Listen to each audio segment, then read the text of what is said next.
Dear students, income from salary part 7 यानी वेतन शीर्षक की कर योग्य आय की गणना से संबंधित यह 7वां लेक्चर है।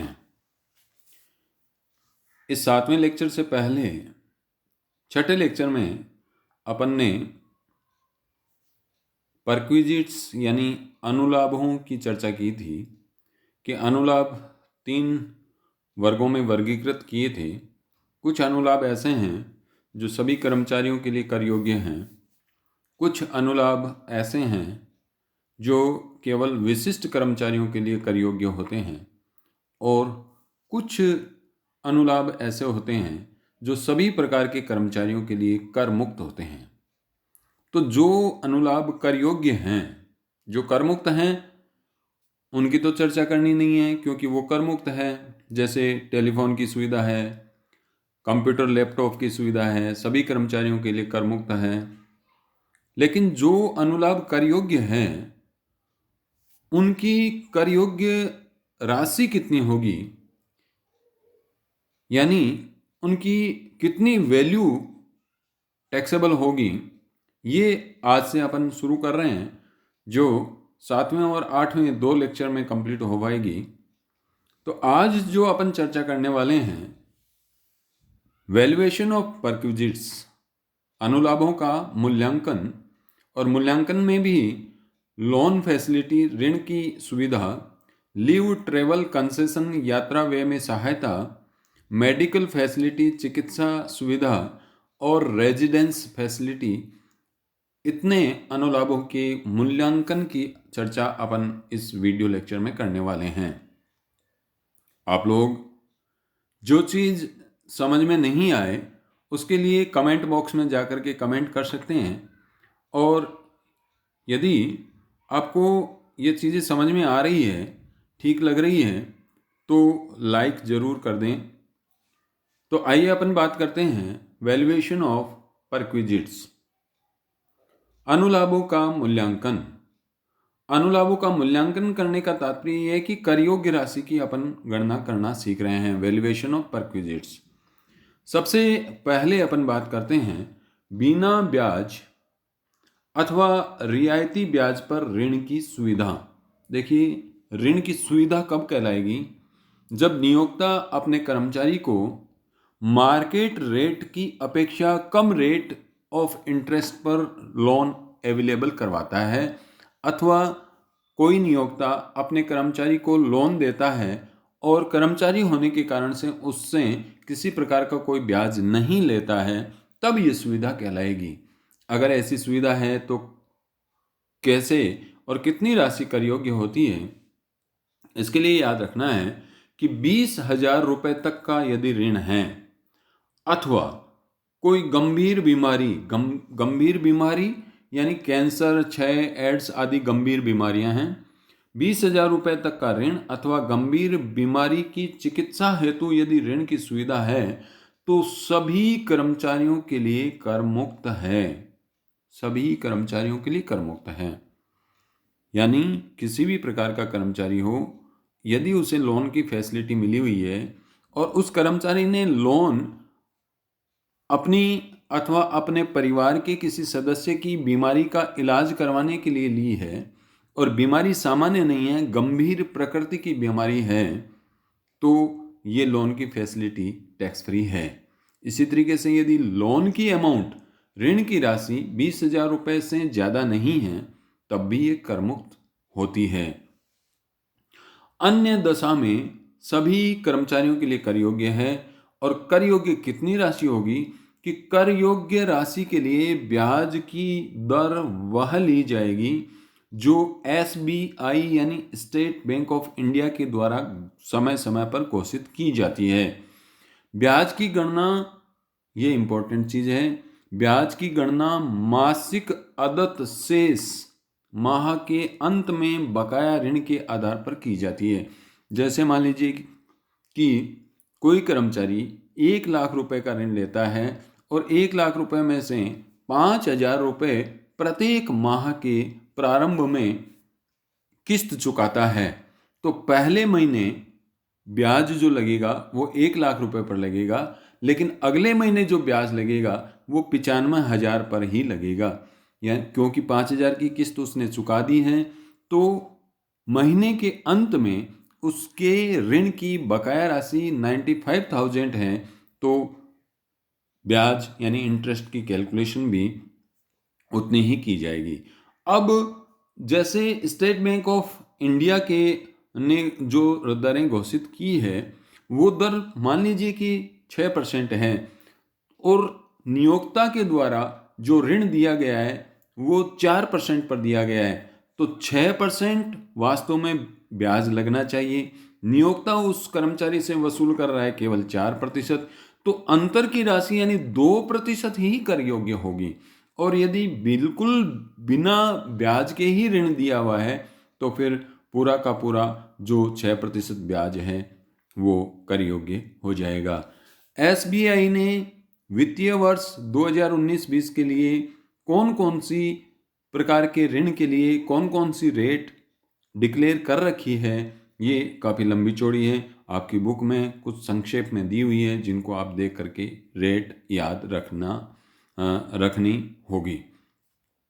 दूसरी जो सुविधा है जिसके मूल्यांकन की अपन बात कर रहे हैं वो है अवकाश यात्रा व्यय में सहायता।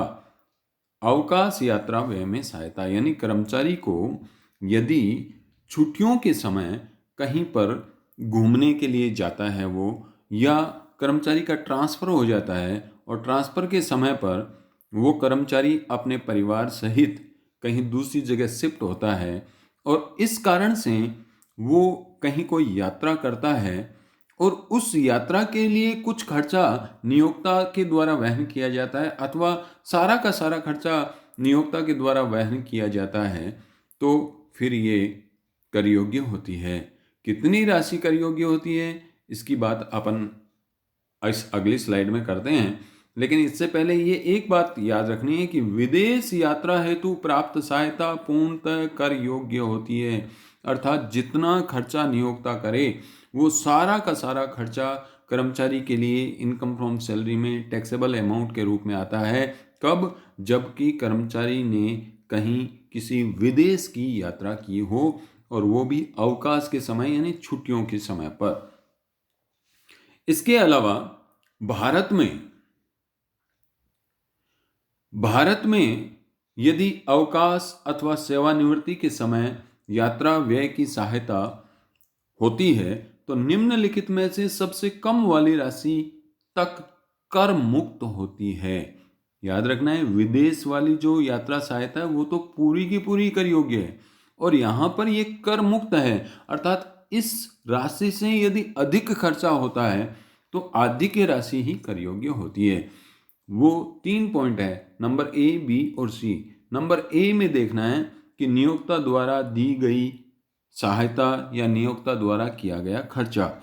दूसरा, कर्मचारी द्वारा स्वयं और अपने परिवार के सदस्यों हेतु खर्च की गई राशि। वास्तव में कर्मचारी ने कितना पैसा खर्च किया है और नियोक्ता ने कितना पैसा खर्च किया है, नियोक्ता ने कितना पैसा दिया है। ये 2 पॉइंट हो गए।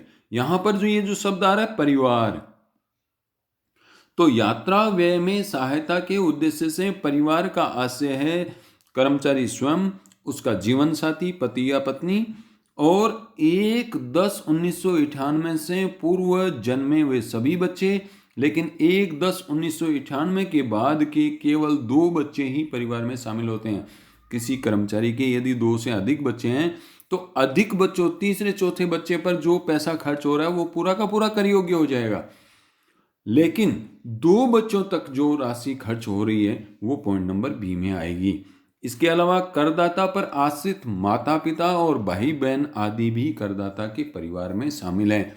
कोई भाई बहन अथवा माता पिता कर्मचारी के परिवार का सदस्य तब माना जाएगा जबकि वो माता पिता या भाई बहन कर्मचारी पर आश्रित है, अर्थात उसका खुद का कोई इनकम सोर्स नहीं है। ये नंबर बी। और नंबर सी में न्यूनतम दूरी वाले मार्ग से सामान्य श्रेणी का हवाई किराया, यदि हवाई जहाज से यहाँ यात्रा होती है तो हवाई किराया, यदि रेल से यात्रा होती है तो वातानुकूलित प्रथम श्रेणी यानी एसी फर्स्ट क्लास का किराया, और अन्यथा बस में डिलक्स श्रेणी बस का किराया। तो ये ए, बी और सी, इन तीनों पॉइंट में ए में नियोक्ता द्वारा कितना पैसा खर्च किया गया है, बी में कर्मचारी ने कितना पैसा खर्च किया है, और सी में न्यूनतम दूरी वाले मार्ग का किराया कितना होता है। इन तीनों में से जो कम वाली राशि होती है वो कर मुक्त होती है, परंतु इस कर मुक्ति का लाभ, देखिए ये ध्यान रखना है, तीनों में से कम वाली राशि कर मुक्त होती है, परंतु इस कर मुक्ति का लाभ 4 वर्षों के समूह में अधिकतम 2 बार ही मिल सकता है। अब 4 वर्षों का समूह यानी 4-4 वर्षों के एक ग्रुप बनाए गए, और कहने का तात्पर्य यह हुआ कि इनकम टैक्स एक्ट के अनुसार इस प्रकार की कर मुक्ति का फायदा कर्मचारी को 4 वर्ष में 2 बार मिल सकता है। यदि 4 वर्ष में वो तीसरी यात्रा पर ऐसा फायदा लेता है तो वो पूरा का पूरा कर योग्य हो जाएगा। ये समूह जो है वो 1 जनवरी 1986 से शुरू हुआ है। तो 1 जनवरी 86 से लेके 1986, 1987, 1988 और 1989, 31 दिसंबर 1989 तक का पहला समूह है। इसी प्रकार से वर्तमान में हमारे लिए जो समूह चल रहा है वो 1 जनवरी 2018 से 9वां समूह शुरू हो चुका है। यानी 1 जनवरी 2018 से 2018, 2019, 2020 और 2021, तो हमें मार्च तक की कैलकुलेशन करनी है। इसमें ये 3 वर्ष आ रहे हैं, तो इन 2018 से 2021 के बीच आने वाले 4 वर्षों में किन्हीं भी 2 वर्षों में या 2 बार वो यदि यात्रा में इस प्रकार की सहायता मिलती है तो कर मुक्त है, और 2 से अधिक बार यदि मिलेगी तो कर योग्य हो जाएगी। अगली जो महत्वपूर्ण सुविधा है वो है चिकित्सा संबंधी सुविधा, मेडिकल फैसिलिटी। देखिए एक एक चीज को ध्यान से देखना है, क्योंकि क्वेश्चन में जो हमें कैलकुलेशन करनी है उसमें यदि क्वेश्चन की लैंग्वेज के अनुसार और हमारे नियम यदि कहीं पर भी थोड़े से क्लियर नहीं है तो क्वेश्चन गलत हो जाता है, कैलकुलेशन हमारी गलत हो जाती है। इसलिए ध्यान से समझना है। चिकित्सा संबंधी सुविधा कर्मचारी एवं उसके परिवार के किसी भी सदस्य की चिकित्सा की सुविधा नियोक्ता द्वारा संचालित अस्पताल अथवा सरकारी हॉस्पिटल में उपलब्ध हो तो सभी कर्मचारियों के लिए पूर्णतः कर मुक्त है। कब कर मुक्त होगी? जब चिकित्सा की सुविधा नियोक्ता द्वारा संचालित अस्पताल में दी जा रही है। किसको? कर्मचारी स्वयं बीमार हो जाए अथवा उसके परिवार के सदस्य को। तो प्रश्न फिर आता है, परिवार के सदस्य में कौन कौन शामिल होगा? वही लोग परिवार के सदस्य में शामिल होंगे जो अभी हमने यात्रा व्यय में सहायता के लिए परिवार का अर्थ सीखा है, अर्थात कर्मचारी स्वयं, उसका जीवन साथी, 1998 से पहले जन्मे हुए सारे बच्चे, लेकिन 1998 के बाद जन्मे हुए केवल 2 बच्चे, आश्रित माता पिता और आश्रित भाई बहन। उसके अलावा चाचा चाची और ताऊ ताई कोई भी परिवार में शामिल नहीं माने जाते हैं।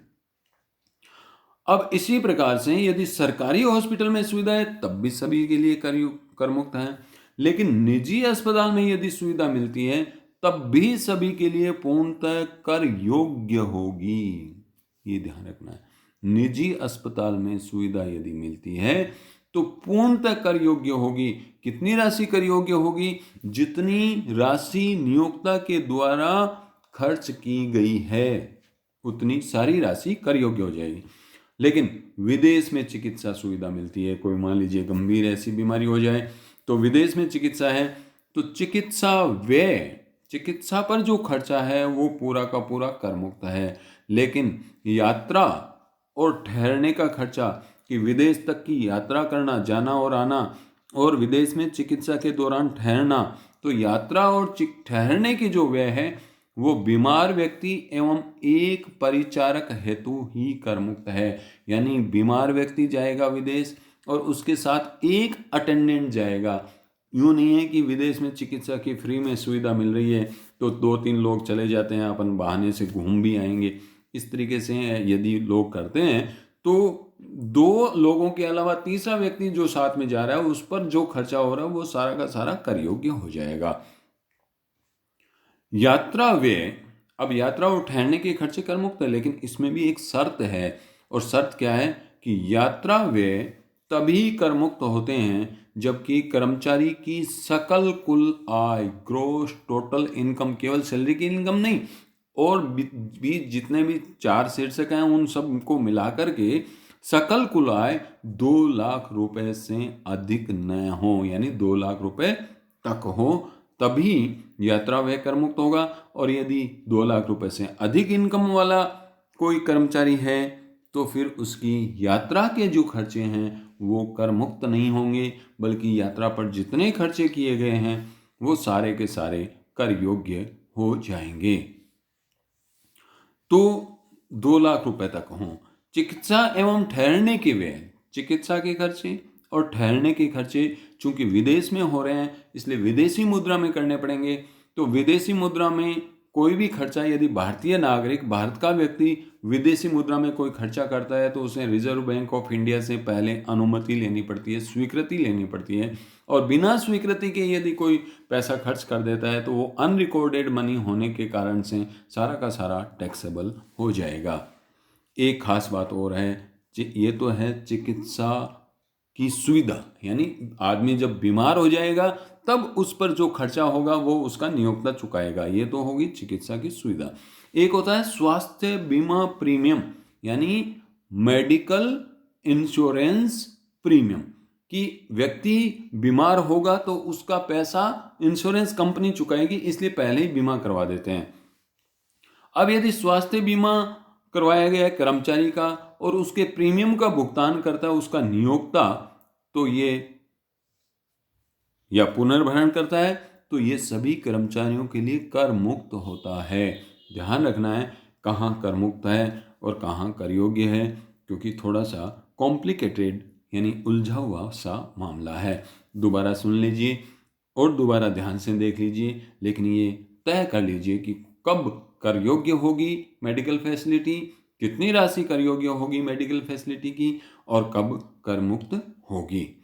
अब हम इसके बाद इम्पोर्टेंट अनुलाभ की चर्चा करने वाले हैं, थोड़ा ध्यान से सुनना नहीं तो चूक जाएंगे, और वो है मकान की सुविधा। मकान की सुविधा कहें या रहने की सुविधा कहें, बंगलों की सुविधा कहें, कोठी की सुविधा कहें, रेजिडेंस फैसिलिटी या एकोमोडेशन फैसिलिटी, ये सभी प्रकार के कर्मचारियों के लिए कर योग्य हैं। कितनी राशि कर योग्य होगी, इसके लिए सबसे पहले ये देखना पड़ेगा कि मकान दो प्रकार का है, असुसज्जित मकान और सुसज्जित मकान, अनफर्निश्ड हाउस और फर्निश्ड हाउस।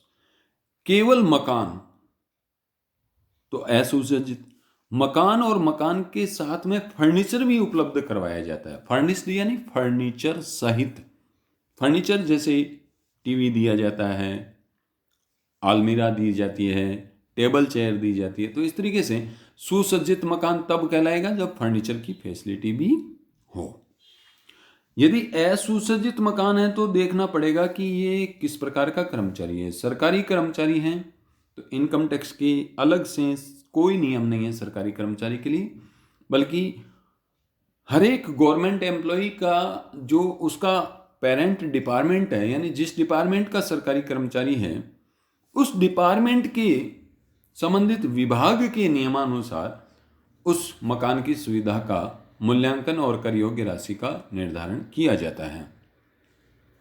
यदि अन्य कर्मचारी है यानी सरकारी कर्मचारी नहीं है तो फिर यह देखना पड़ेगा कि मकान का मालिक कौन है। मकान का मालिक नियोक्ता, यानी नियोक्ता का खुद का मकान कर्मचारी को रहने के लिए दिया है, अथवा नियोक्ता ने मकान किराए पर लेकर के और फिर कर्मचारी को रहने के लिए दिया है, अथवा मकान नहीं है बल्कि होटल में रहने की सुविधा दी गई है। ये तीन स्थितियां कब देखनी है, जब अन्य कर्मचारी हो। फिर यह देखना पड़ेगा कि यदि मकान नियोक्ता का खुद का है और कर्मचारी को रहने के लिए दिया गया है तो ये मकान कौन सी जगह पर है, जिस शहर या जिस गांव में ये मकान है, उस शहर या गांव की आबादी कितनी है, 25 लाख से अधिक आबादी वाला क्षेत्र है या 10 लाख से अधिक किंतु 25 लाख यानी 10 से 25 लाख के बीच की आबादी है या 10 लाख से कम आबादी वाला क्षेत्र है। ये आबादी कब देखनी पड़ेगी, जब मकान नियोक्ता का हो और अन्य कर्मचारी हो। अब यदि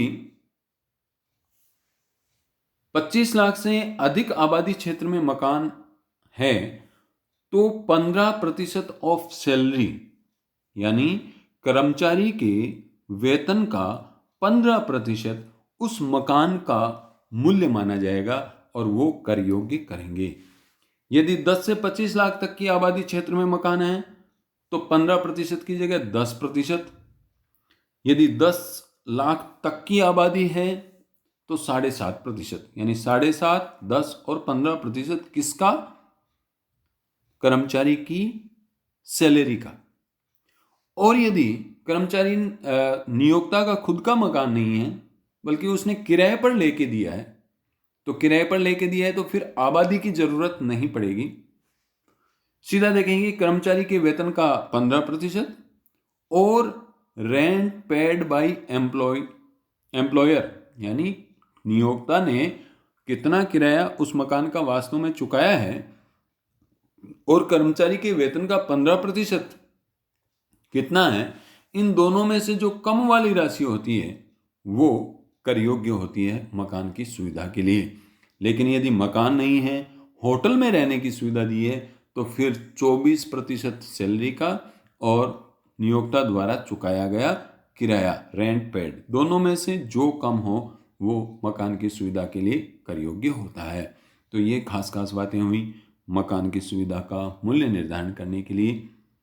अब इसमें कुछ चीज़ें, सबसे पहली बात तो ये जो सैलरी ले रहे हैं 15% सैलरी का या 10% सैलरी का या 7.5% सैलरी का, तो इस वेतन में क्या क्या सम्मिलित है कि मकान की सुविधा का मूल्यांकन करने के उद्देश्य से सैलरी में बेसिक सैलरी, बोनस, कमीशन सारी चीज़ें शामिल हैं।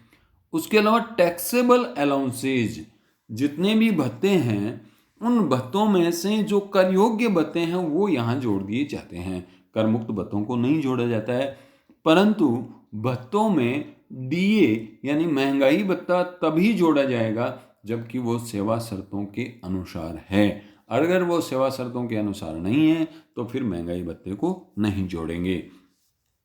दूसरा जो महत्वपूर्ण पॉइंट है कि स्थानांतरण यानी ट्रांसफर, यदि किसी कर्मचारी का ट्रांसफर हो जाता है और ट्रांसफर की दशा में होटल में ठहरने की सुविधा दी जाती है तो ये सुविधा कर मुक्त होती है, लेकिन कर मुक्त केवल 15 दिन या कम समय के लिए होती है।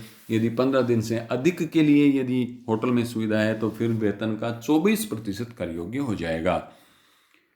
तीसरा महत्वपूर्ण नियम है कि सुसज्जित मकान यदि उपलब्ध है, ये तो अपन ने जो सीखा है वो असुसज्जित का, तो यदि सुसज्जित मकान उपलब्ध करवाया गया है तो उसमें फर्नीचर जैसे फ्रिज, टीवी, एसी वगैरह है तो नियोक्ता का नहीं है। यदि वो नियोक्ता का नहीं है तो फर्नीचर का किराया जोड़ा जाएगा, और नियोक्ता का खुद का फर्नीचर है तो इस सारे मूल्यांकन में जो 15%, 10%, 7.5% हमने सीखा है, इस मूल्य में जो फर्नीचर दिया गया उस फर्नीचर की मूल लागत का 10% जोड़ा जाएगा।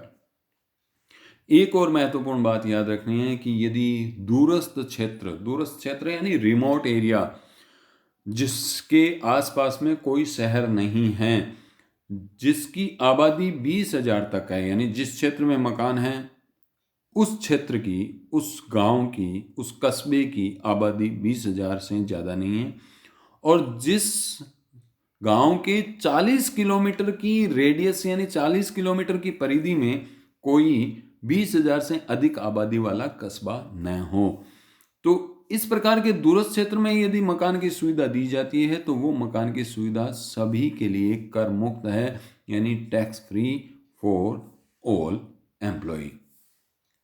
इसके अलावा एक और महत्वपूर्ण बात है कि एक से अधिक मकानों की सुविधा दे दी जाती है। कई बार कर्मचारी का ट्रांसफर होता है और ट्रांसफ़र की दशा में वो पिछले जिस शहर में मकान था उस मकान को वो खाली नहीं करता है, और आगे जिस शहर में उसका ट्रांसफ़र हुआ वहाँ पर भी कंपनी उसे मकान की सुविधा अलग से दे दी जाती है। तो इस तरीके से एक साथ एक से अधिक मकानों की सुविधा भी किसी कर्मचारी के लिए हो सकती है। तो ऐसी दशा में हम क्या करेंगे कि स्थानांतरण की दशा में प्रथम 90 दिनों तक कम मूल्य वाला एक ही मकान कर योग्य होता है। जैसे एक मकान दिल्ली में है, पहले कर्मचारी दिल्ली में था, अब दिल्ली से उसको ट्रांसफ़र करके कंपनी ने बीकानेर भेज दिया, तो दूसरा मकान उसको बीकानेर में दे दिया। अब दिल्ली वाला मकान जो है 15% के हिसाब से कर योग्य हो रहा है, और बीकानेर वाला मकान मान लीजिए 10% के हिसाब से कर योग्य हो रहा है, तो कम मूल्य वाला बीकानेर वाला मकान होगा। तो वो एक केवल बीकानेर वाला मकान ही कर योग्य होगा और दिल्ली वाला मकान कर योग्य नहीं होगा। लेकिन ये कितने दिनों के लिए? जिस दिन से 2 मकानों की सुविधा शुरू हुई उस दिन से लेके 90 दिनों तक, अर्थात 3 महीने तक। 3 महीने से के बाद भी यानी 90 दिनों के बाद भी यदि दोनों मकान रहते हैं तो अधिक अवधि के लिए अथवा अन्य दशा में सभी मकान की सुविधा कर योग्य हो जाएगी। अधिक अवधि किसके लिए? ट्रांसफर केस में। और ट्रांसफर हुआ ही नहीं है, ऐसे ही किसी कंपनी ने कर्मचारी को 2 या 3 मकान दे रखे हैं, तो सारे मकान जितने दिए हैं वो सारे के सारे कर योग्य हो जाएंगे और सबका अलग अलग मूल्य, यानी जैसे 2 मकान हैं और दोनों के दोनों मकान 25 लाख से अधिक आबादी क्षेत्र में हैं, तो एक मकान 15%, दूसरा मकान 15%, यानी 15 + 15 30% उसकी जो सैलरी है उस सैलरी का 30% के हिसाब से कर योग्य हो जाएगा। तो ये पॉइंट ध्यान रखना है। अब इन सब जो अपन ने चर्चा की है उसका सारांश taxable value for accommodation facility कैसे कैलकुलेट करेंगे? सबसे पहले लेंगे value of unfurnished house facility. कैसे? 15%, 10% या 7.5% ऑफ सैलरी या रेंट पेड। कब 15 लेंगे, कब 10 लेंगे, कब 7.5 लेंगे, कब रेंट पेड लेंगे, ये सारी चीज़ें अपन ऊपर सीख चुके हैं। इसमें ऐड कर देंगे value for furniture facility. Furniture facility यदि मकान के साथ है तो ऐड कर देंगे, मकान के साथ यदि फर्नीचर की फैसिलिटी नहीं है तो ऐड करने की ज़रूरत नहीं है। लेकिन कितनी वैल्यू ऐड करेंगे फर्नीचर फैसिलिटी के लिए? 10% ऑफ कॉस्ट। जो मकान में फर्नीचर है उस फर्नीचर की मूल लागत का 10%, अथवा रेंट, ये कम ज़्यादा नहीं लेना है। यदि किराए का फर्नीचर है तो रेंट जोड़ेंगे, और यदि किराए का फर्नीचर नहीं है, नियोक्ता का खुद का, कंपनी का खुद का फर्नीचर है, तो 10% उस फर्नीचर की लागत का। देखिए मकान के लिए 15%, 10% ले रहे हैं, वो किसका ले रहे हैं? सैलरी का। लेकिन फर्नीचर के लिए 10% ले रहे हैं, किसका ले रहे हैं? फर्नीचर की लागत का ले रहे हैं। इस तरीके से टोटल करेंगे और इस टोटल में से ये लेस कर देंगे, घटा देंगे। क्या? अमाउंट रिकवर फ्रॉम एम्प्लॉई, यानी कर्मचारी से कंपनी के द्वारा कुछ वसूल किया जा रहा है, कुछ किराया लिया जा रहा है, या कर्मचारी इस सुविधा के बदले में कुछ चुका रहा है, तो जितनी राशि कर्मचारी ने चुकाई है वो माइनस करने के बाद बची हुई जो राशि है वो taxable value for house facility कहलाती है। तो आज अपन ने पूरी चर्चा की है कि अनुलाभों का मूल्यांकन यानी उनकी कर योग्य राशि का निर्धारण कैसे करते हैं। इसमें हमने loan facility, leave travel concession, medical facility और रेजिडेंस यानी हाउस फैसिलिटी की विस्तार से चर्चा की है। आप लोग इस पूरे वीडियो को देखें, एक बार में यदि चीज़ें नहीं समझ में आ रही है तो दोबारा भी देखें, और अगर आपको कुछ फिर भी कन्फ्यूजन रह रहा है, कोई चीज़ पूछनी है, इस लेक्चर से संबंधित टॉपिक में यदि कुछ पूछना है तो कमेंट बॉक्स में जाकर के कमेंट आप लिख सकते हैं, कमेंट लिख करके पूछ सकते हैं। मैं जैसे ही कमेंट देखूंगा वैसे ही आपकी जो समस्या है, आपकी जो जानकारी है उसको अपडेट करूंगा। तब अगला इनकम फ्रॉम सैलरी पार्ट 8 नाम का जो लेक्चर अपन लगाएंगे उस लेक्चर में आगे के बचे हुए अनुलाभों के मूल्यांकन का तरीका सीखेंगे। तब तक के लिए धन्यवाद।